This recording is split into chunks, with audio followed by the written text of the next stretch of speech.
ইরানের হামলার জবাবে কুয়েতের মার্কিন আকাশ প্রতিরক্ষা গুড়িয়ে দিল তেহরান। সৌদি বিমানবন্দরে হুতি বিদ্রোহীদের ব্যাপক হামলা।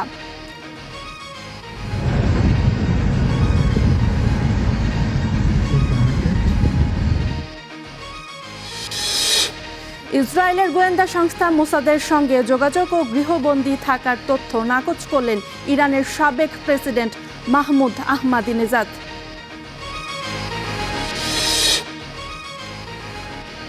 রাশিয়ার বিরুদ্ধে যুদ্ধে ইউক্রেনকে সর্বাত্মক সহায়তা দেওয়ার ঘোষণা ইউরোপের। 16টি রাফাল যুদ্ধ বিমান দিচ্ছে ফ্রান্স।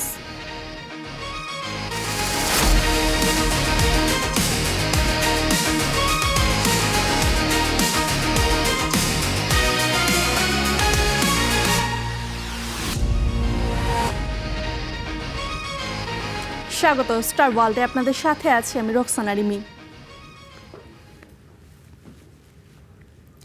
বিপজ্জনক মোড় নিয়েছে মধ্যপ্রাচ্য যুদ্ধ।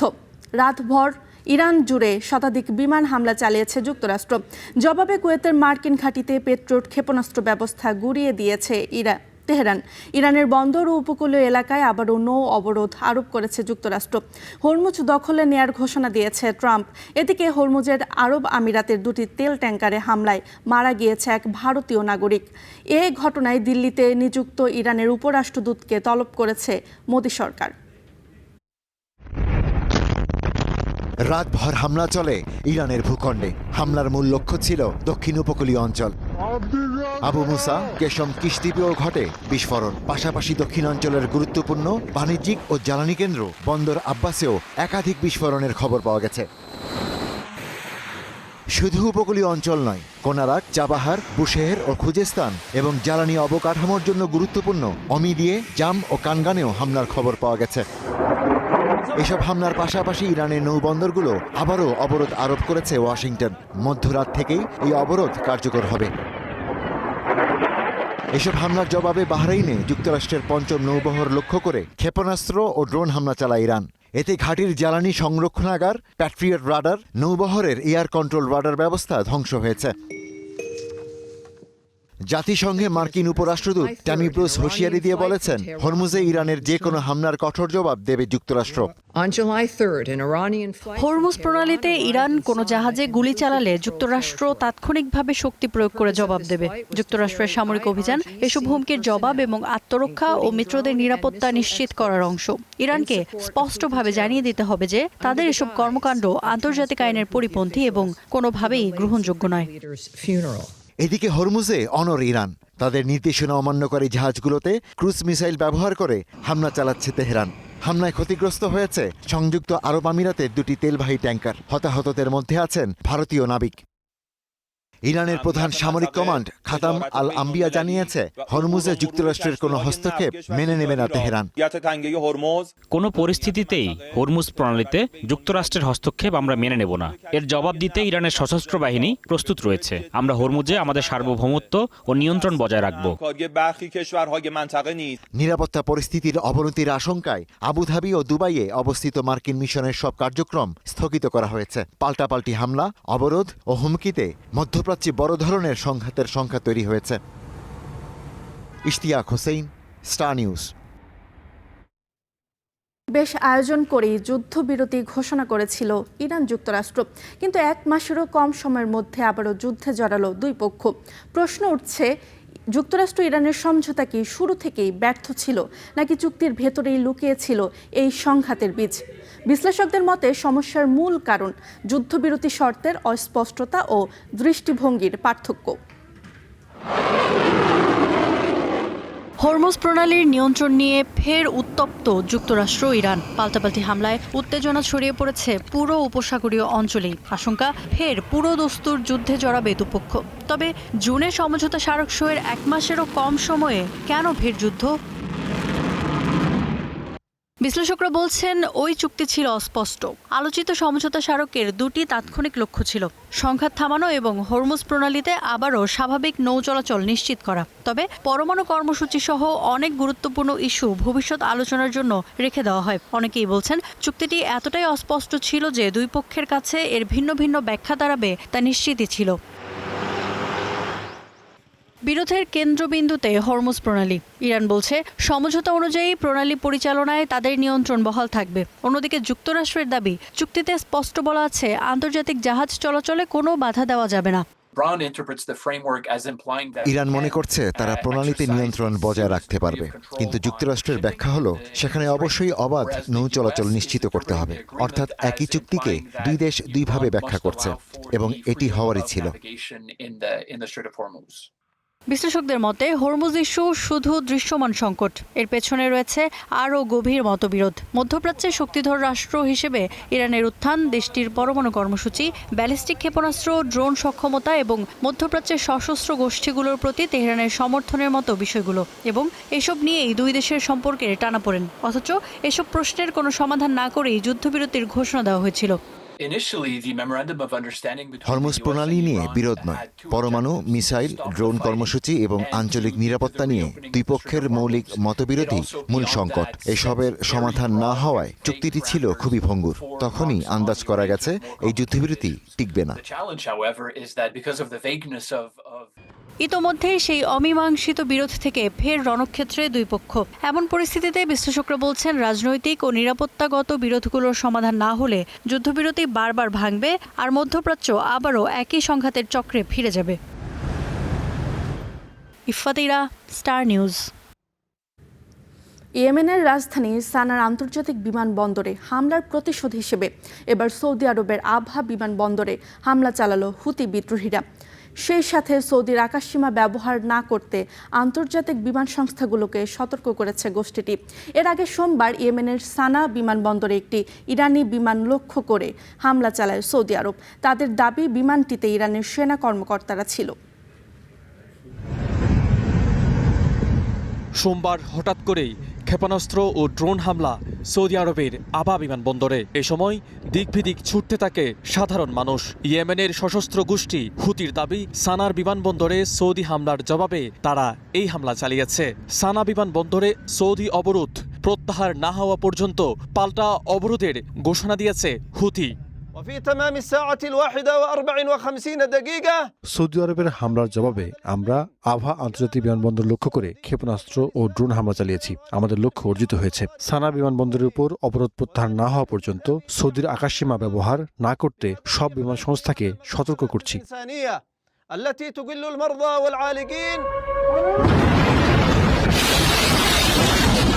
এর আগে ইয়েমেনের সানা আন্তর্জাতিক বিমানবন্দরে একাধিক হামলা হয়। হুতিদের দাবি, ইরানের একটি ফ্লাইট বন্ধ করতেই সৌদি আরব এই হামলা চালিয়েছে।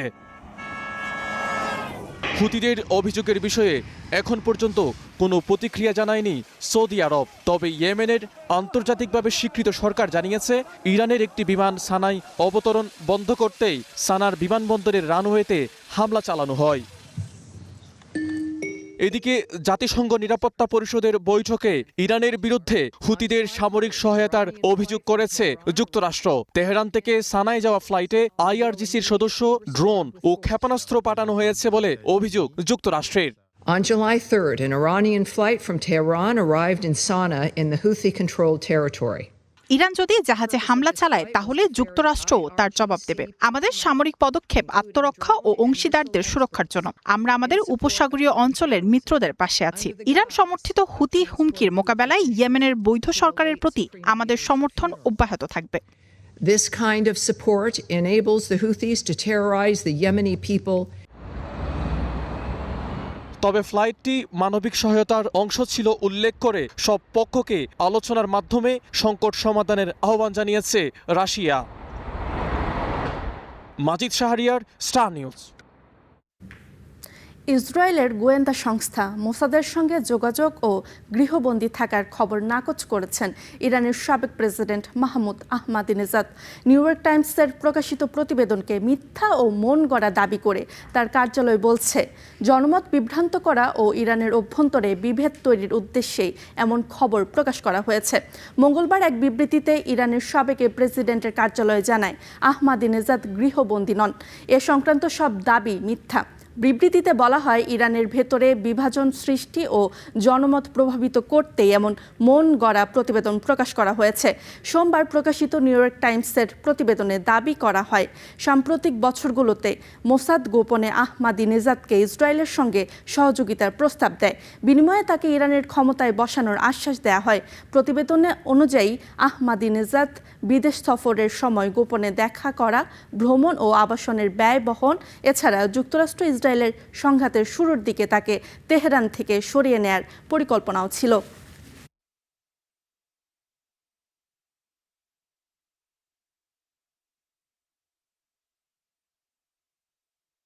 রাশিয়ার বিরুদ্ধে যুদ্ধে ইউক্রেনকে সর্বাত্মক সহায়তা দেওয়ার উদ্যোগ নিয়েছে ইউরোপ।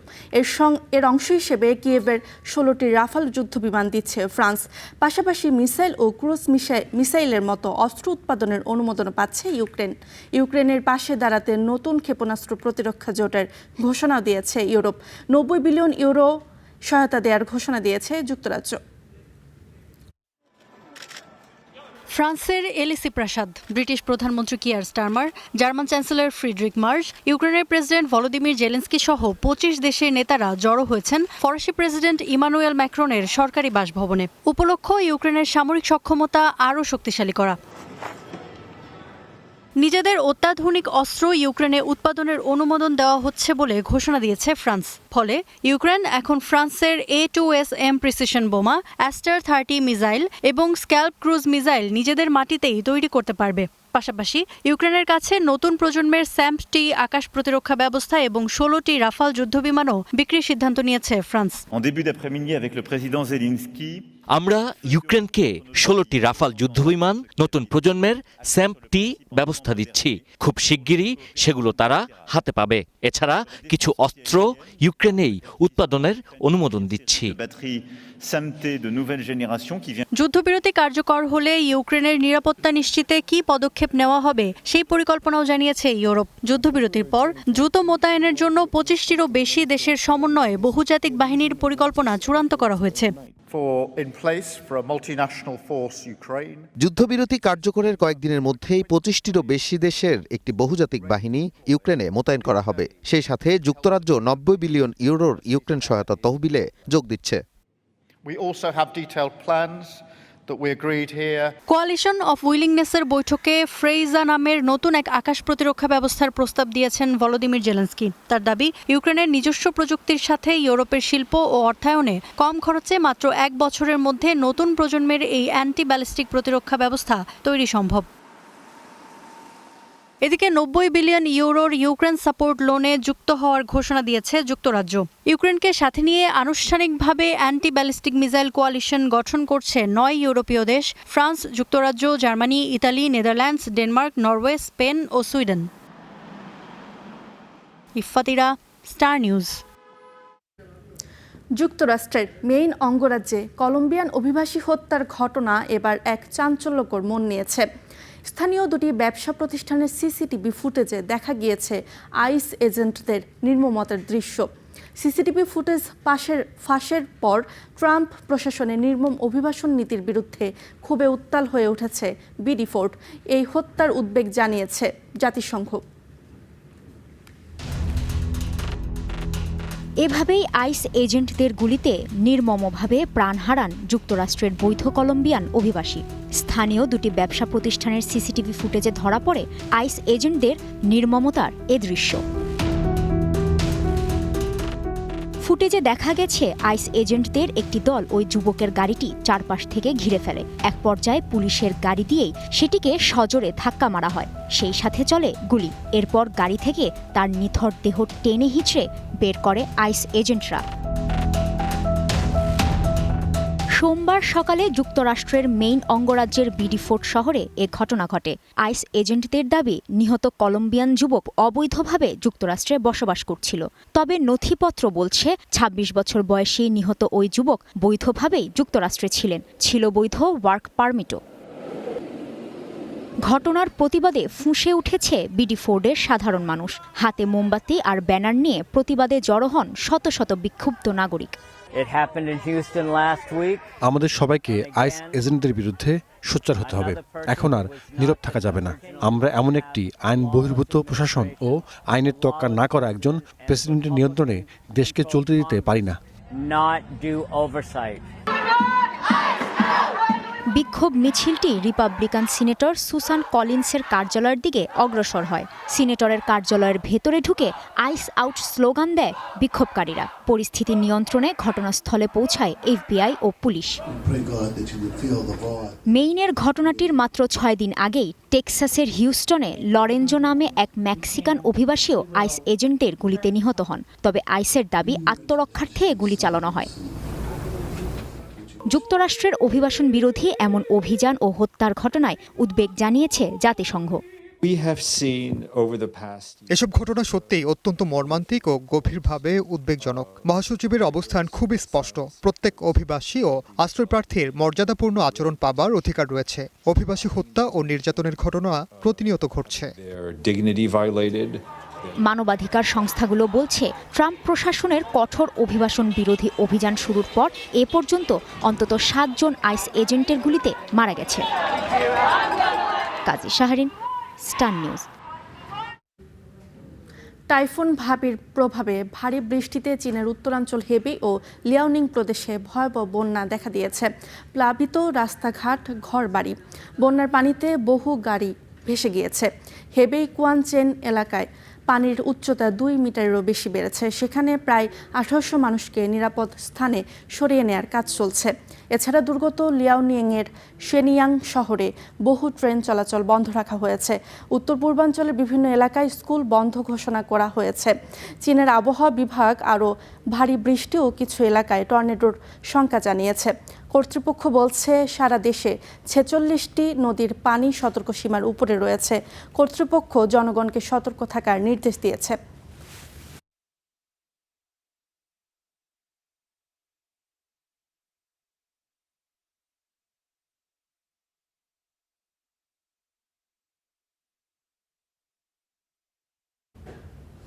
নেপালে জেনজি আন্দোলনের অন্যতম মুখপাত্র বিপুল ভোটে নির্বাচিত প্রধানমন্ত্রী বালেন্দ্র শাহ সরকারের বিরুদ্ধে এবার রাজপথে নেমেছে দেশটির তরুণ প্রজন্ম।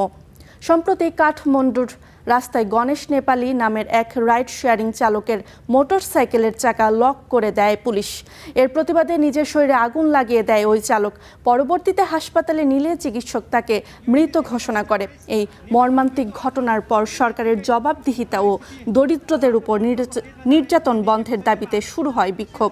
দেশটির সচিবালয়ের সামনে জড়ো হন শত শত মানুষ। 2022 সালে বালেন্দ্র শাহ কাঠমান্ডুর মেয়র হওয়ার পর থেকেই ফুটপাত উচ্ছেদে পুলিশের অতি আগ্রাসী ভূমিকা নিয়ে তীব্র সমালোচনা চলছিল। এবার এই ঘটনায় তার বিরুদ্ধে ফুঁসে উঠেছে জনগণ। আইন বিশেষজ্ঞরা বলছেন, নগর পুলিশের বল প্রয়োগ ও লাঠিচার্জের কোনো আইনি এখতিয়ার নেই।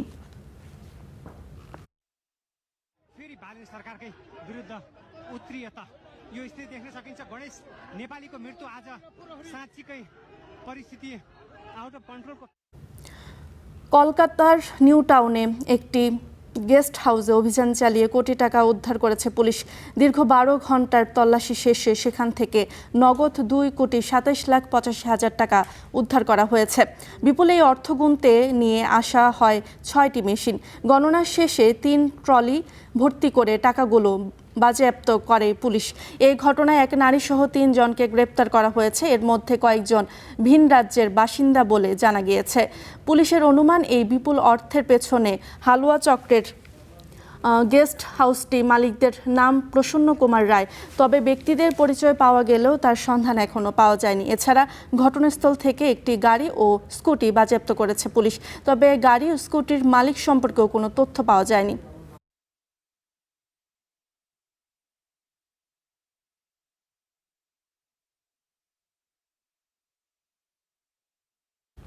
এই ছিল স্টার ওয়ার্ল্ডে। এতক্ষণ সঙ্গে থাকার জন্য ধন্যবাদ।